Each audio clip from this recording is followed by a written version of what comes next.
हमारे देश को चलाने के लिए प्रधानमंत्री, राष्ट्रपति की अहम जरूरत होती है। ऐसे में आप प्रधानमंत्री नरेंद्र मोदी जी से तो बखूबी वाकिफ हैं और राष्ट्रपति राम गोविंद नाथ हमारे भारत के 14वें राष्ट्रपति रह चुके हैं। लेकिन हाल ही में हुए 15वें राष्ट्रपति के तौर पर द्रौपदी मुर्मू को चुना गया है। इन्होंने भारत की पहली आदिवासी और दूसरी महिला राष्ट्रपति बनकर इतिहास रच दिया है। ऐसे में आज की हमारी इस वीडियो में हम जानेंगे कि वो किस राजनीतिक पार्टी से संबंध रखती है, किस तरह से आदिवासी महिला होने के बाद इन्होंने इस टीचर से राष्ट्रपति तक का सफर पूरा किया और कैसे अब इनके द्वारा भारत के देश के आदिवासियों के हालात में कितनी सुधार आएंगे और हमें कुछ नया देखने को मिलेगा। जानेंगे आज की हमारी इस वीडियो में, तो बने रहिए हमारे साथ वीडियो के एंड तक। द्रौपदी मुर्मू का जन्म मयूरभंज जिले के वेद आप उसी गांव में हुआ था। इनका जन्म 20 जून 1958 को हुआ था। इनका जन्म एक संथाल परिवार में हुआ था। इनके पिता का नाम बिरंची नारायण टुडू था। उनके पिता पेशे से एक किसान थे और उनके दादा और उनके पिता उनके गांव के प्रधान रहे। द्रौपदी मुर्मू एक आदिवासी समुदाय से ताल्लुक रखते हुए भी इस समय राष्ट्रपति बन चुकी है। इस समय द्रौपदी मुर्मू की सबसे ज्यादा चर्चा हो रही है और लोग इनके बारे में विस्तार से जानना चाहते हैं। तो चलिए इनके बारे में और सारी जानकारी लेते हैं। अगर हम आपको यहाँ पर द्रौपदी मुर्मू की शिक्षा के बारे में बताएं, तो द्रौपदी मुर्मू ने अपनी प्रारंभिक शिक्षा ओडिशा के एक निजी स्कूल से प्राप्त की थी। स्कूल का नाम KBHS ऊपर बेड़ा स्कूल मयूरभंज था। इस प्रकार से इन्होंने अपनी प्रारंभिक शिक्षा इस स्कूल से पूरी की। उसके बाद उन्हें ग्रेजुएशन की पढ़ाई करने के लिए भुवनेश्वर शहर जाना पड़ा। यहाँ पर इन्होंने रामा देवी महिला कॉलेज में दाखिला लिया और रामा देवी महिला कॉलेज से इन्होंने अपनी ग्रेजुएशन की पढ़ाई को पूरा किया। जब इन्होंने अपनी ग्रेजुएशन की पढ़ाई पूर्ण कर ली, उसके बाद इन्होंने उड़ीसा के एक बिजली डिपार्टमेंट में जूनियर असिस्टेंट के पद पर नौकरी की। कुछ सालों तक नौकरी करने के बाद इन्होंने फिर रायरंगपुर मौजूद इंटीग्रल एजुकेशन सेंटर में टीचर के तौर पर भी कुछ काम किया और इन्होंने ये अपना काम 1997 तक किया। शिक्षा के बाद द्रौपदी मुर्मू का विवाह श्याम चरण मुर्मू से किया गया। इसके बाद इनके 3 बच्चे हुए। इनमें 2 बेटे और एक बेटी हुई। दुर्भाग्यवश दोनों बेटों की मृत्यु हो गई और बेटी की शादी हो गई और भाई भुवनेश्वर में ही रहते हैं। इसके बाद द्रौपदी मुर्मू के पति की भी मृत्यु हो गई। द्रौपदी मुर्मू ने अपना शुरुआती व्यावसायिक जीवन एक अध्यापिका के रूप में बिताया।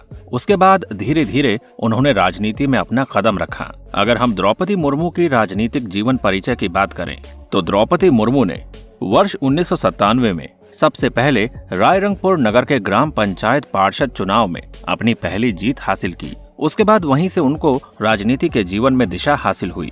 फिर उसके बाद उन्होंने भाजपा के द्वारा अनुसूचित जनजाति मोर्चा के उपाध्यक्ष पद के रूप में कार्यभार संभाला। इसके साथ साथ इनकी धीरे धीरे राजनीतिक पार्टी में पकड़ मजबूत होती गई। फिर उसके बाद ये भाजपा आदिवासी पार्टी मोर्चा की राष्ट्रीय कार्यकारिणी की मेंबर भी रही।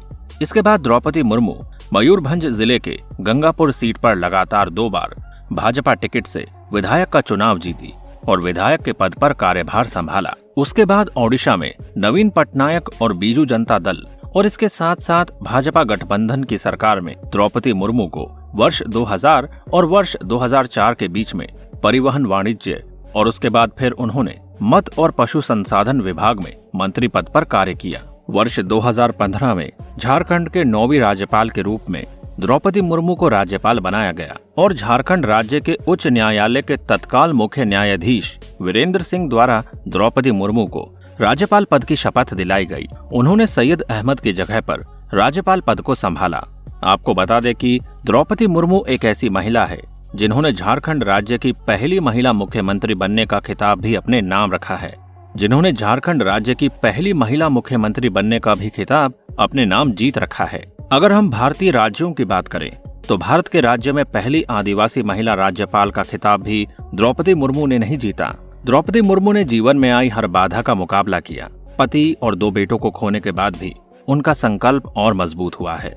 द्रौपदी मुर्मू को आदिवासी समुदाय के उत्थान के लिए काम करने का 20 वर्षों का अनुभव है और वे भाजपा की टीम की अहम आदिवासी नेता है। अगर हम द्रौपदी मुर्मू की संपत्ति के बारे में बात करें, तो द्रौपदी मुर्मू की संपत्ति एक राजनीतिक पद के होने पर भी उनकी संपत्ति ज्यादा नहीं है। उन्होंने अपना जीवन मुश्किल जैसी परिस्थितियों में बिताया है और उनका पूरा समय अपने परिवार को संभालने और घर की परिस्थितियों से जूझने में निकल गया। इसलिए उनके पास केवल घर को संभालने के लिए ही संपत्ति है।